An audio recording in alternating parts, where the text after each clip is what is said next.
We maintain when the sun shines and when it doesn't shine, just yeah. Hey, do you own the land? How much land do you own? Do you know where that sign is, go around on 29 there, that part of it? That's cool. Oh, okay. And, my house, You own the field behind, it, right? yeah, if the neighborhood was, 5 acres, then. Harlan Oldbury bought a lot off, the funeral home took a lot off, and, we have a lot off. Okay. I would say the wall.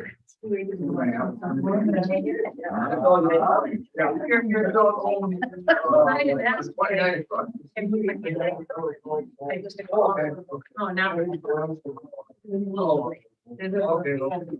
Like in library one. Took me a while. I don't know what you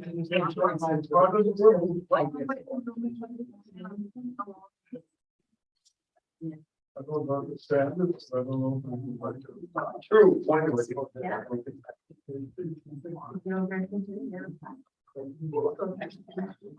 So soon you were born, Joanne? October 7th. Okay.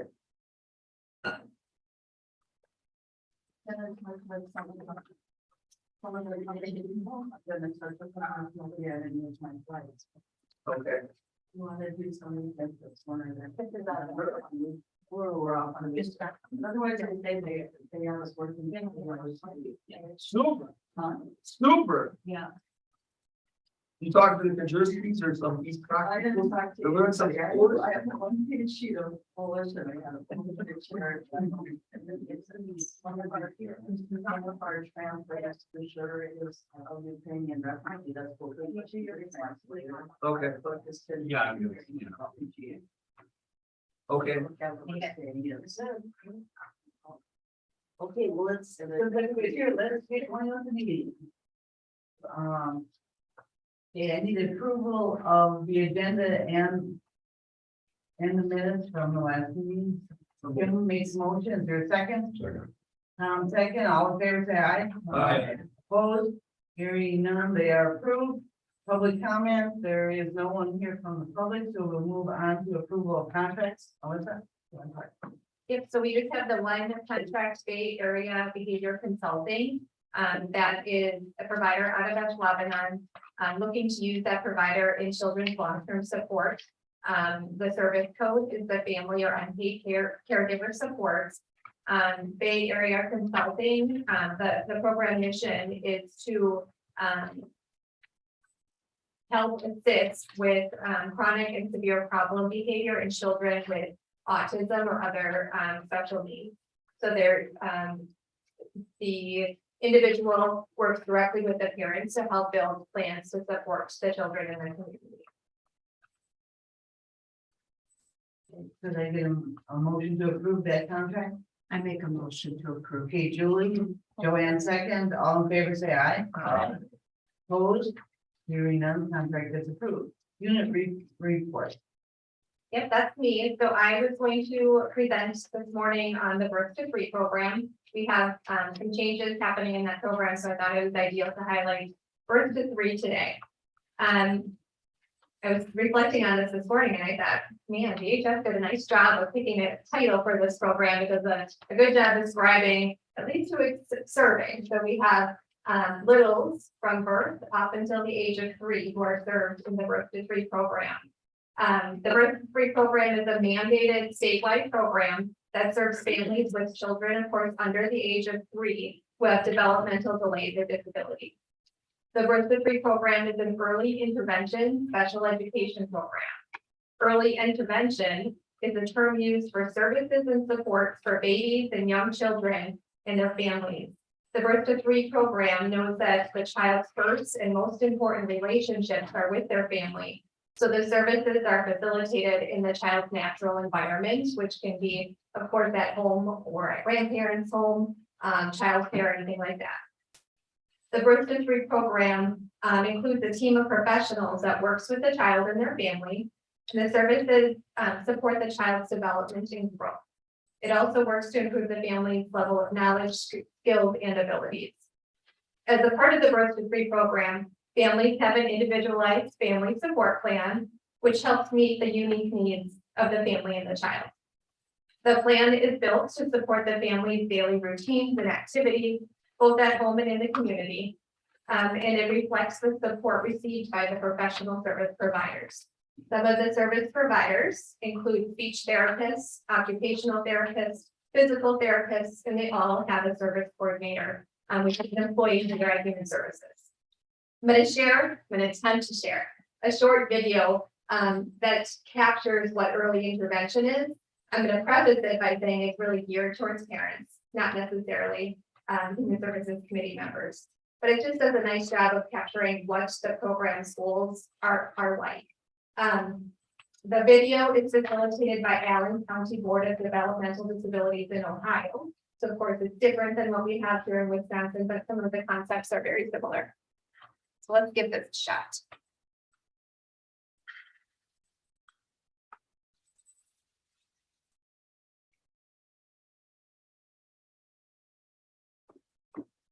Intervention. You will be given your own personal coach. You may hear us call them your primary service provider or PSP.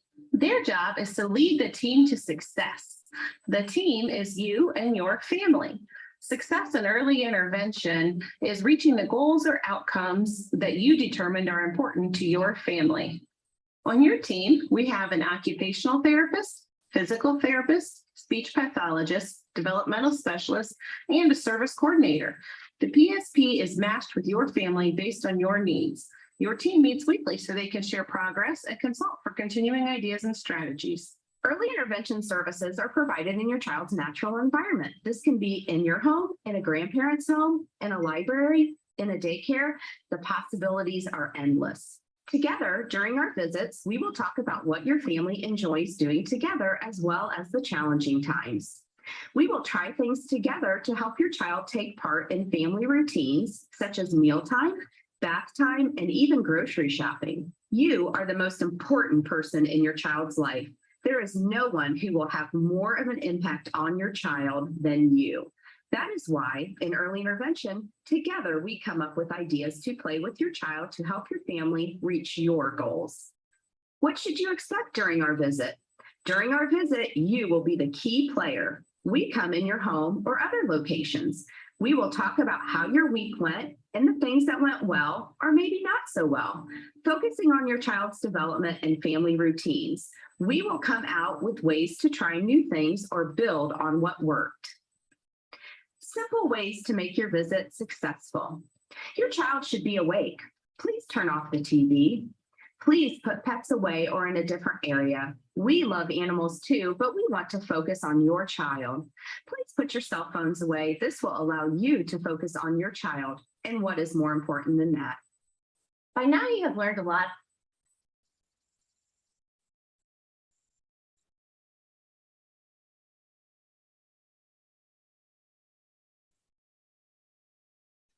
All right, I think we're back online. Should be good. So that was just a nice, simple overview of what parents expect when they are involved in the Birth to Three program. So it's important to note that there is a lot of evidence-based studies done on the Birth to Three program and early intervention as a whole. So we know that, of course, early intervention is great for the kids. It helps to get them at a level in which they need to be in order to enter the school system. But it's also important to reflect on the fact that if we can target these needs at an early age, it's going to be helpful long-term. So it's going to help the kids throughout their life. And it's also important to note that it's going to be a cost savings down the road. So if we can support them at this age, it may prevent the need for services as an adolescent and into adulthood and even into the elderly years. So Birth to Three is a very important program, and we're seeing a whole lot of growth here in Kewaunee County and across the state of Wisconsin as well. So Birth to Three in Kewaunee County specifically, we're currently serving 39 kiddos. 3 assessments are in the process and 2 were newly referred. Our average number served hovers around 35 in a year. So we are above average. And that's kind of been a trend with numbers across human services over the last couple of years. We also are seeing more referrals coming from Child Protective Services, which is good and bad, right? It's good. It's not so great that they're involved with child protection, but it's good that child protection is making the referrals to birth to 3 to put in some of these preventative measures to help the kiddos that are identified. Another important thing that I wanted to chat about is the birth to 3 grant that Human Services was recently approved for. So we were awarded nearly $70,000 in the grant focuses on social emotional needs. So in the video and earlier, I talked about how we have a physical therapist, occupational therapist, and speech therapist on the team. We are also then with this grant funding, looking at more of those emotional needs as well. So what we're doing is all of the referrals that come in through Child Protective Services are receiving this additional social emotional support. The provider that we're utilizing is Jenny Geigen, who is the director of Hand in Hand in Green Bay. She does a phenomenal job of working with families with where they're at. The families are very comfortable with her. She's really down to earth, but so knowledgeable. Her area of expertise is actually with the deaf and hard of hearing, but she also does a great job with the social emotional piece. So what she will be doing is providing parent support. She will help promote bonding, nurturing, looking at schedules and routines for the families, and looking also to foster the parent's mental health. So it's common sense, right? We need to make sure that the parents are at a stable level in order for them to be in a position to best support their children. So all additional birth to 3 consumers outside of those that come in through CPS, if they are in need of social emotional support, we will also have that social emotional professional added to their team as well. The new social emotional program will be implemented for early social emotional learning. We're going to have quick in the moment teaching to be provided to all current team members. There will be an additional 15 minutes added to each visit to address some of these social emotional needs. One other piece of the grant is that we are implementing welcome baskets, which essentially is an opportunity to make families more comfortable working with us in Human Services. So for example, I feel like I'm giving CPS a bad rap here, but sometimes when families come into the Human Services doors through child protection, it may have a negative reflection on Human Services because usually it's not a great way to begin working with our agency. So a simple welcome basket, it's just an opportunity for the families to understand that there are some positive aspects to working with the agency as well. So some of the things in those baskets are preventative type measures, looking at safety measures like electrical plug, providing parenting tips, some sensory type equipment for the families, some basic books for early language development, and some common toys that are also necessary for positive development. We realized it's quite staggering how some families have no toys for the kids to play with. It's kind of scary when our therapists go in there, they want to use those basic toys that are already in the home. And sometimes there's little to nothing to work with, as simple as blocks, to have some of that occupational looking at muscle development and coordination. We prefer to not bring our own equipment and we want to use what the family already has. And for some families moving to the community with little to nothing, it's starting all over. So this is just a simple opportunity to provide a positive aspect to working with their family and some simple tools while we're at it. So again, reflecting on where we're at with Human Services Birth to 3 program here in Kewaunee, I wanted to point out that Carol Stibbs, who had been our Birth to 3 coordinator for quite some time, retired on Friday. She had been with the agency for 17 years. So this was a big change for us. She was phenomenal at what she did.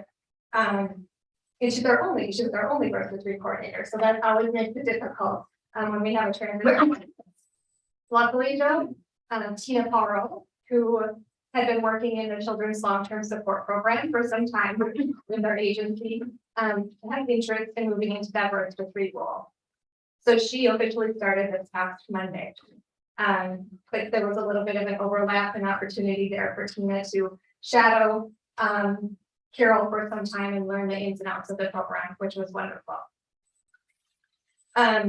With Tina's knowledge in the children's waiver program, she definitely has that base level of knowledge needed to work with the kids in the Birth to Three program. I'm so confident that she's going to do amazing things in her new role. With Tina shifting into that role, we did have a new hire. Zach Weary was hired to fill Tina's CLTS caseload. Zach has been an intern in the social work in the child protection unit. So he continues to do that part-time, and then he's doing CLTS part-time until the end of the year, in which he'll jump into the full-time role. I think that's my summary of the Birth to Three program. Are there questions? Yeah. Excuse me, you said referral from the child protection. Do doctors refer some Yeah. children to you, or how do they get involved in the program as children? Referrals can come from anybody. No, you can make a referral if you identify somebody that. Really? Yeah. Thank you. Could benefit from some additional support in their early years. Referrals can come from anybody, and we just reach out to the family then to decide if they would like to move forward. So it's completely voluntary. We can't, we're not going to force them into the programming, but certainly that would bridge that communication about what the program has to offer. Thank you. You're welcome. So Melissa, do you ever deal with where you get referrals and then you approach the family and they don't want to pursue it? Yes. Of course, we do what we can to share the knowledge of what the program has to offer. And if they simply are not interested for whatever reason, we're going to make sure they know what other opportunities are available as well. So an individual could go to Bell and Prevea, Aurora to receive the physical therapy, speech therapy, occupational, whatever their child is in need of. The difference, though, is through the Birth to Three program, it's in natural environments. So rather than going to one of those facilities to get a half hour's worth of therapy, and then going home and doing what you can with it, but really probably just waiting until the next week and going back and learning more about what needs to be done to facilitate that need. The goal of the Birth to Three program is to have the therapist go into the home, kind of what I was saying with the toys. We're using what they have and implementing the therapy needs with what is already in the home. So the goal with that then is that those therapies can happen throughout the week until that therapist gets back. So the therapist is teaching the parents, the guardians, grandparents, whoever is closest with that child, what they can do throughout the week to implement those therapy strategies. So it may be the therapy may be happening during bath time. It may be happening while the child is getting dressed. It might be happening while they're going for a walk in the community or playing on the playground outside. The therapist, when they're in there, is giving the parents those tools to focus on those therapy needs in their everyday life. Make sense? Yes. Any other questions? You have your own little bag of toys that you bring with you in case there's nothing Yes, there. they do. They do. It was kind of funny with Carol's departure. Tina was looking at some of Carol's toys, and Carol she had a tendency to keep everything. So some of the toys, I think were new to Tina. She had never seen some of them before, but certainly some of those oldies are goodies too. But yep, we have our bags of toys, the tools that we bring in, but we would prefer to use what's already in the I family. got a whole porch full of toys that, little kids that come. Oh, yeah. Any other questions I can try to answer? Thank you. Okay, now we'll move on to the financial report.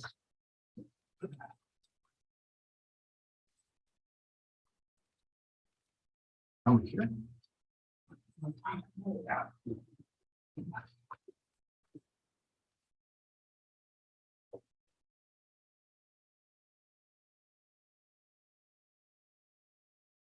Good morning. Good morning, sir. We'll go over the financial reports for the month of July. His name, This is Brian. Brian Johnson, okay, Hi. I don't know. Okay.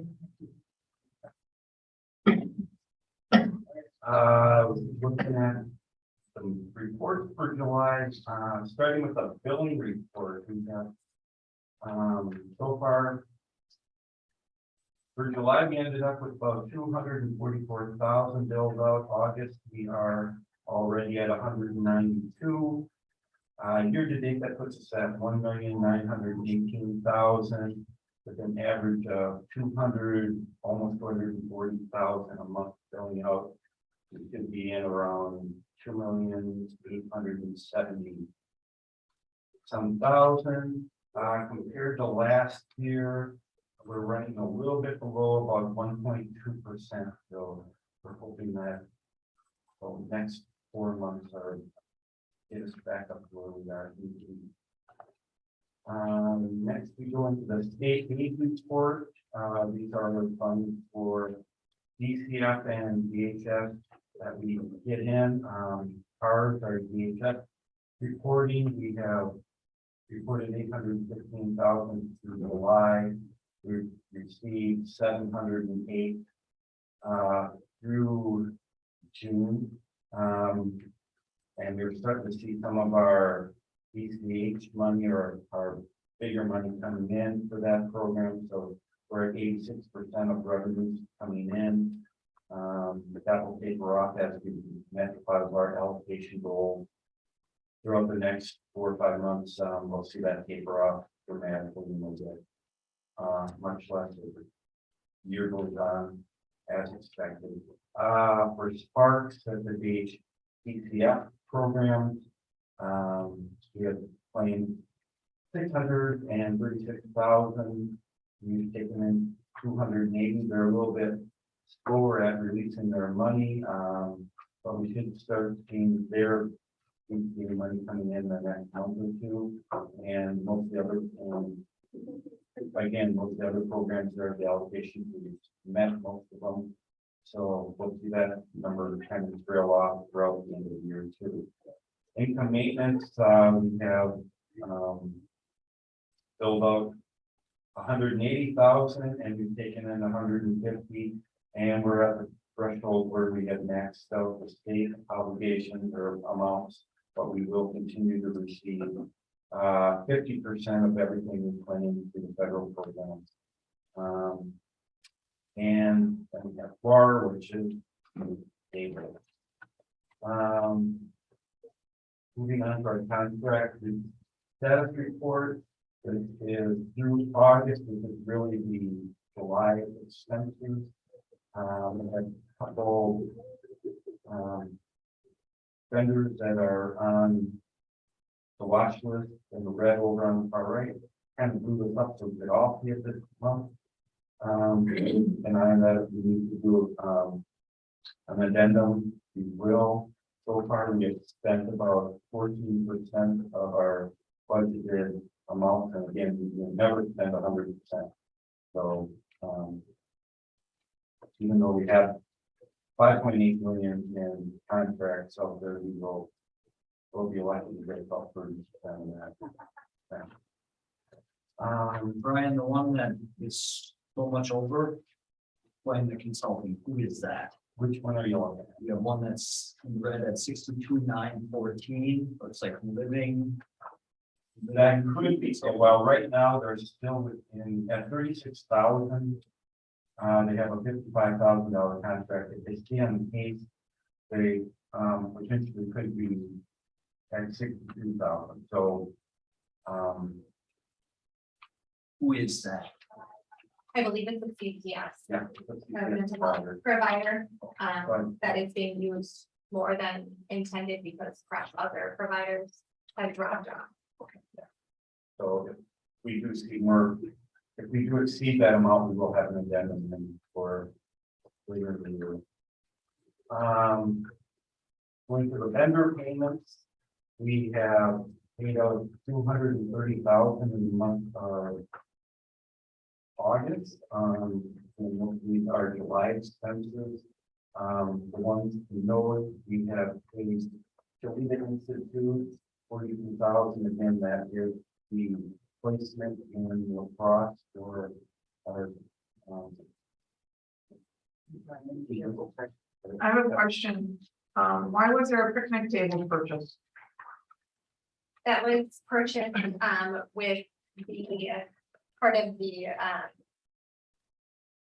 allocation for agency improvement, right, or, yeah, so it, was purchased for staff to be utilized, while they're working on their lunch break.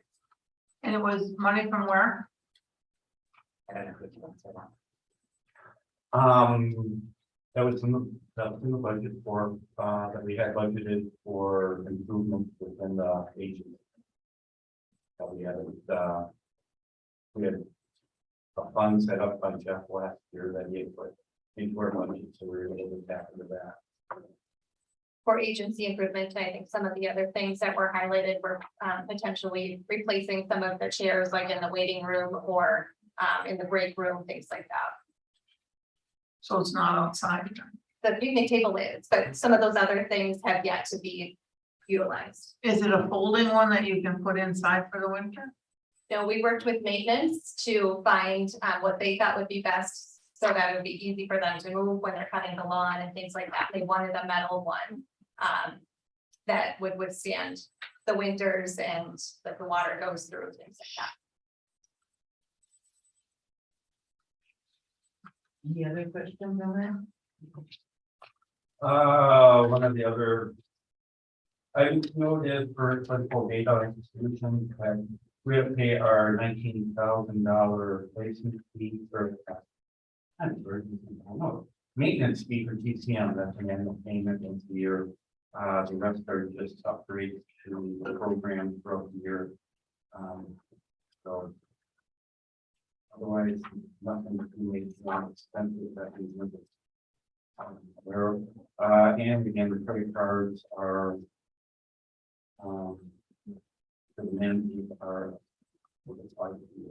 Looking at the financial report for the month of July.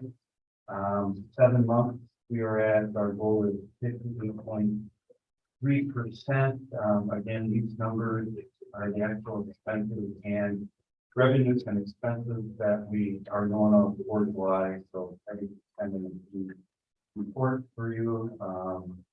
Looking at admin, we are at 89% revenues and 53% expenses. In line there, economic support at 58.2%, just in line with where we need to be, and the revenues for the expenses are 54.6.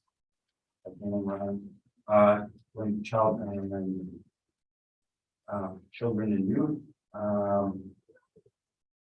revenues are at 96.1% of revenue of budget. A lot of that has to do with the reallocation that we were able to receive for earlier in the year from the state, and the expenses at 58% are in line, and that does include where we have the change of license. So that number will continue to go up if we did not have that really budgeted for this year. Going to behavioral health. We had revenues at 62.7%. We're doing okay there, and our expenditures at 53%. And everybody the Winnebago is still holding steady. We have about a $40,000 net cost through July at Winnebago, which is a vast improvement over last year. Knock on wood, it stays at it. And looking at the family and communities program, their revenues are at 52.2%, and expenses are also at 52.2%. So they're pretty much even right now and in line. At the bottom line, if everything were to end at the end of July, we would be at about 1,105,000 positive balance. Again, that's not going to happen. We have 5 more months to go. We're going to start seeing the trend down. I'm not going to predict the bottom line for the end of the year, but I do think we will be in the positive amount for sure. And with a goal of 58.3%, our total revenues are at 65.7 above goal, above budget, and expenditures at 53.7 are below, so we are in line for the month of July. Any questions for them? Thank you, Brian, staying on charge and right on them and very pertinent and accurate things. Thank you. Well, then we're on to the breakfast report. And obviously, Scott couldn't be here today, so he asked me to share some information on his behalf. We continue to work on our efforts to improve staff collaboration within the agency. We're working with Initiative One to build some additional training opportunities for staff. And really the goal of this is to make sure that we are best serving consumers by utilizing all of the resources within our agencies. So we don't want to be working in silos, but instead all working together to best support the needs. Generally, there are going to be concerns that need to be addressed from behavioral health, child protection area, and then of course, if adult protection is involved, we want all of those key players working together to support the family the best as possible. We are also working to implement a few new things. We're working on a client progress or outcome tool that's going to be able to measure. We're attempting to measure what is leading to client success. So we're going to be looking at which consumers we're seeing the most success with over time, and then what some of those similar variables might be on those plans for those consumers. So were they all working with a certain provider that was really highly beneficial to them? And if so, we're going to see if we can utilize that provider more. So we're just looking at key things that to identify what might be leading to more consumer success. We are also working on a client satisfaction survey where we're looking at the different tools that are currently in place and perhaps using parts of those tools to have an agency-wide type of survey to see what's working well for the consumers we serve and what areas of growth opportunities we might be able to identify. We are also looking to streamline the budget process, so it went quite well. The budget planning process for 23 went quite well, but we want to do even better for 24. So the managers and Brian are all working together to identify like budget worksheets that we can do to fill out, gather the data that's necessary to really be able to look at past average costs and census to have a good prediction of what the costs might look like going forward. We're also looking to build policies related to no entry requirements and billable time expectations. So these are some things that have been widely discussed over the years, but there really hasn't been a formal policy in place. So we're just working to make that more formal. Another thing that we just wanted to chat about was the hiring freeze that was implemented at the executive committee earlier this week. We just want to begin discussions of the implications that may have on human services specifically, especially as we look into early 2023 with filling that director role and then potential other roles that will open up. So we're expecting there to be some internal filling of the role. So just to be clear, if I jump into that director role beginning in 23, that would leave my family and community services position vacant. It's likely that there will be an internal candidate interested in that family and community services position, which will then leave another position vacant within human services. It's expected that there will be another internal candidate interested in that position. So it's going to be some shifting over the months early in 2023, and we just want to be in front of that as quick as possible, because we certainly know having open positions is not good for staff, one, and certainly for consumers. Consumers are not best served when there's open positions. So we wanted to just begin that conversation this month, and then we're hoping that in October we can move forward with a recommendation to fill the expected open positions within human services in a timely fashion. Are there questions on that at all? Certainly, please reach out to me prior to next month if you have questions or if we need to chat further about that, but just want to do what we can to stay ahead of the implications of that. And then the last thing, I just wanted to provide an update on our 2 high-cost institutional placements. Brian referenced them, of course, that's our Cholita payments for the 2 individuals that residency was transferred to Kewaunee County, our financial responsibility. So since it is such a high budget item, I thought it would be responsible to make sure you are aware of what we're doing behind the scenes to support that family. So I asked Corinne to provide a little update on that. Okay, we talked about this a little bit, I think, when I presented last meeting or the meeting before, but basically, we have set up what we'll call formally a family permanency team, but we've been meeting regularly with that team. That team has representation from the children's family, of course, but then also our representation from all of our units, case managers, also some folks that we can contract with to do what we hope to do. Sorry. Excuse me, I can't hear you. Sure, I come on close. I'll just take Brian. Could you start over? I can start over. I love to repeat and I can say if I remember, right? And then you first. Corinne Congle, the children and family unit manager. So we have been meeting with what we're calling a family permanency team, and that has representation from all of our units here at the department, but then also folks that are our natural supports or family members for the kiddos that we're talking about, as well as some folks we're looking to contract with to be able to provide the supports we need to in the community to hopefully bring these children out of the residential facility.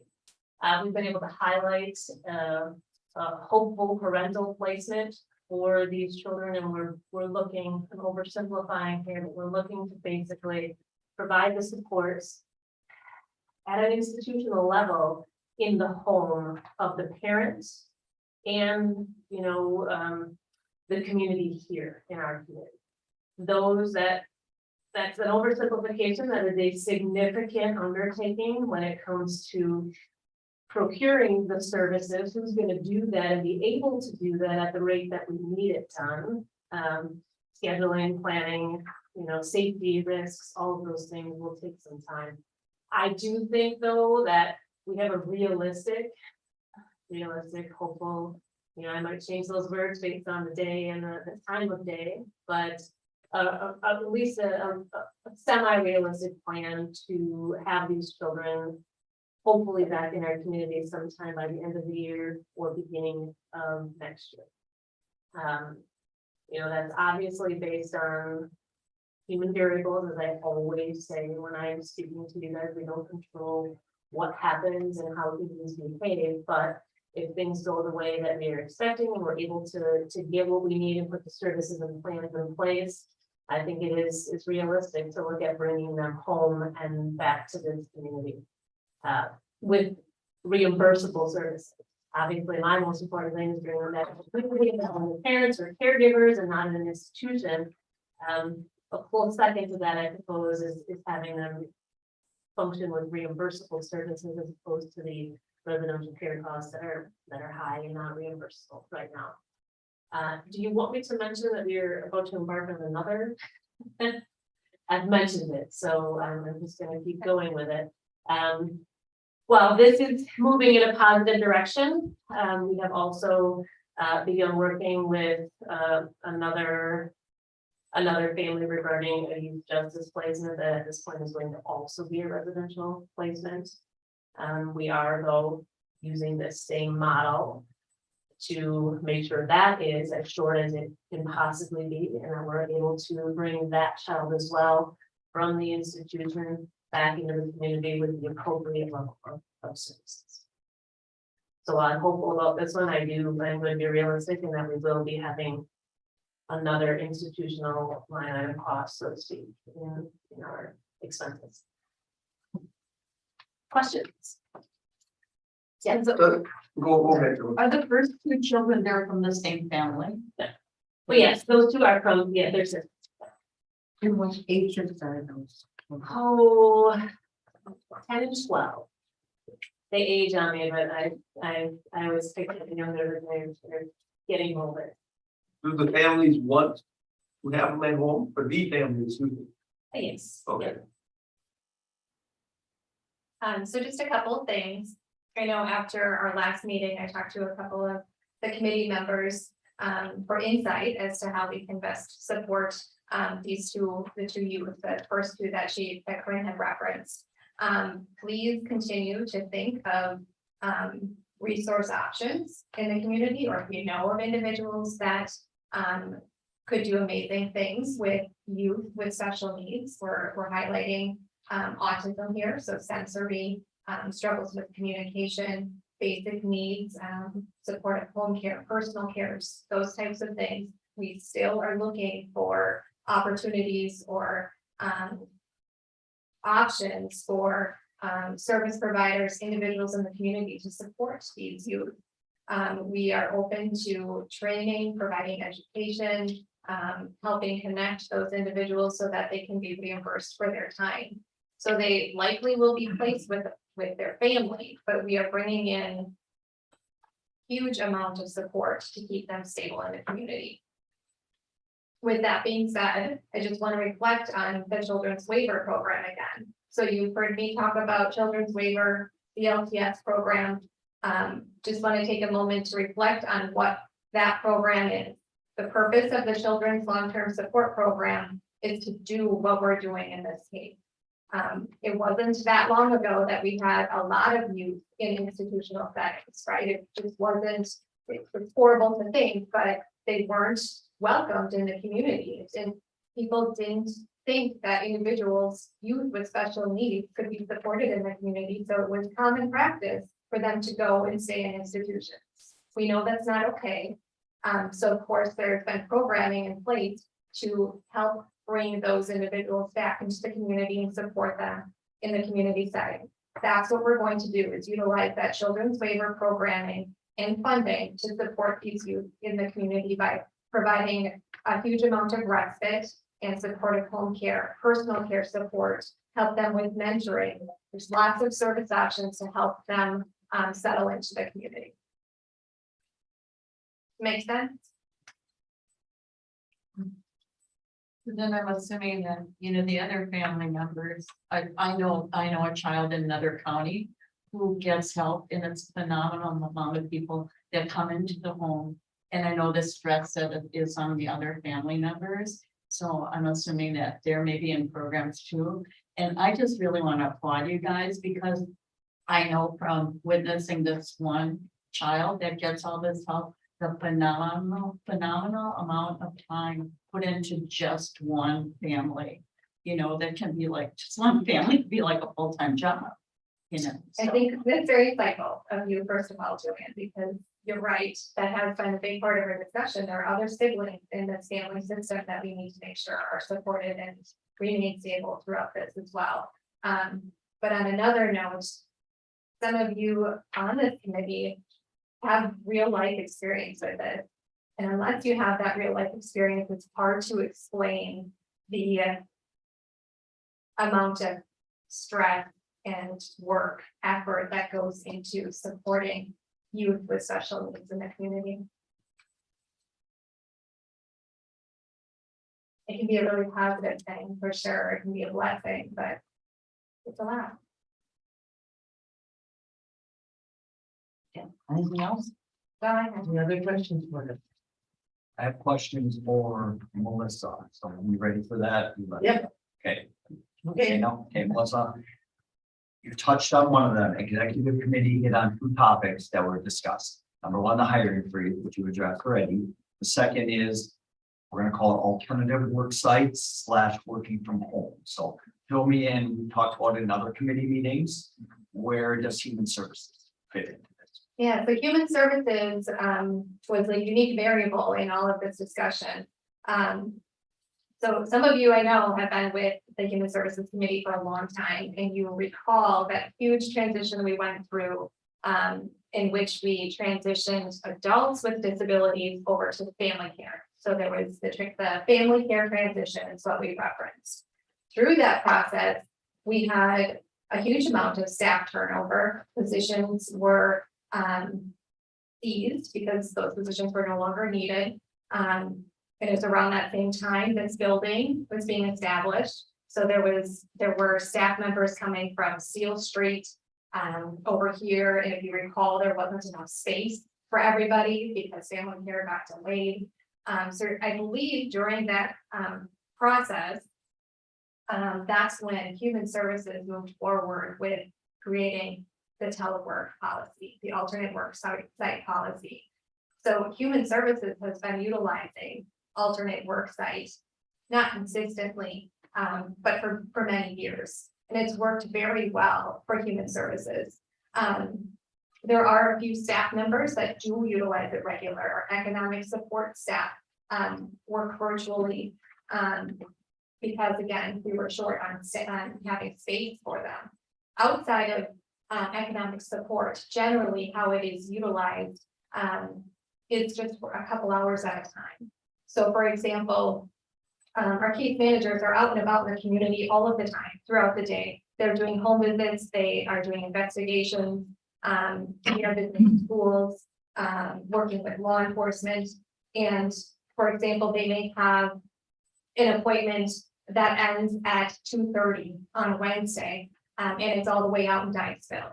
It makes sense if they live in Luxembourg to end their day at home in Luxembourg, for example, utilize all of the equipment they have to put in their case notes, to follow up on emails, to do whatever it is that they need to do, rather than move back to Key Lime, in which we have an extra half hour of travel time that's not an effective use of our staff time. So it's really been an opportunity for us to be more effective and efficient with our time. Our staff have been here also to work in an alternative work site, whether it's a home or a school or a police station or, you know, wherever the side of the road. They've always been geared towards having tools and the ability to function in a space that is not an office. So for us, it's not a giant change. Calling it something, I suppose, is the change, but generally our staff have always worked from alternative work sites, and now they have the ability, technology to do that as well. And of course, there are measures in place to ensure that work is being done. So we're able to look at when case notes were entered, we're able to make sure that there's timely completion of all of their case notes, and monthly targets are being had. So there's certainly a lot of monitoring that's happening behind the scenes to ensure that there's an effective use of staff time. We have also, as managers, have developed strategies for supervising staff who are not always in front of us, or we're not always able to see exactly what they're doing. We have to develop those strategies. One last note, it's not an expectation. So staff do not have the expectation to be able to work remotely. It's something that they earn. And if they are at a point in which their manager feels that they're ready to do that, that responsibility has been shown, then we can go through that, but it's not an expectation. Thanks, Frank. And anything else? Okay, does anybody else have anything to come before the committee? No, then we're on to the next meeting. Jenny, may I just make one more note with regard to the alternate work site? For our representatives, and especially executive committee representatives, if we can just make sure that it's known that we don't want that to go away. It's something that's worked very well within Human Services, and I don't know if there's any talk of removing that policy or opportunity, but if you could do what you could to ensure that that remains. Yeah, as for the meeting, I did not get any impression that Human Services are gonna change at all. No, I'm a promoter that policy that we had in place is working fine, and why change anything? Broad spectrum, so I don't. Yeah, it seemed to be a really well thought out policy that was put in place, so need to give credit to, I think, Carol Patterson and Bill Kelsey back in the day who had the insight to put that together. Okay, anything else to come? If not, then we'll go on to the meeting. Usually it's the third Thursday, so that would be the 20th of October at 8 o'clock. Is that okay with everyone? Yes. Okay, then, is there anything else coming before the committee? So, I'm just very curious as to, are we actively looking for a director? Or is this, are we giving up on it, or should we just take Melissa because she's pretty good? Rose, what Scott had shared last month was that, the executive committee had approved the implementation of the deputy director position that I was appointed to, with the plan to move into the director position the first of the year. So we're still actively looking for a, I would likely move into the director position the first of the year. well, you could. We have to talk slower and louder. I'll work on that, Rose. Okay. Any other questions? If not, then I entertain a motion to adjourn. Move. Okay, Tim, is there a second? Tom, all in favor, say aye. Aye. We are adjourned.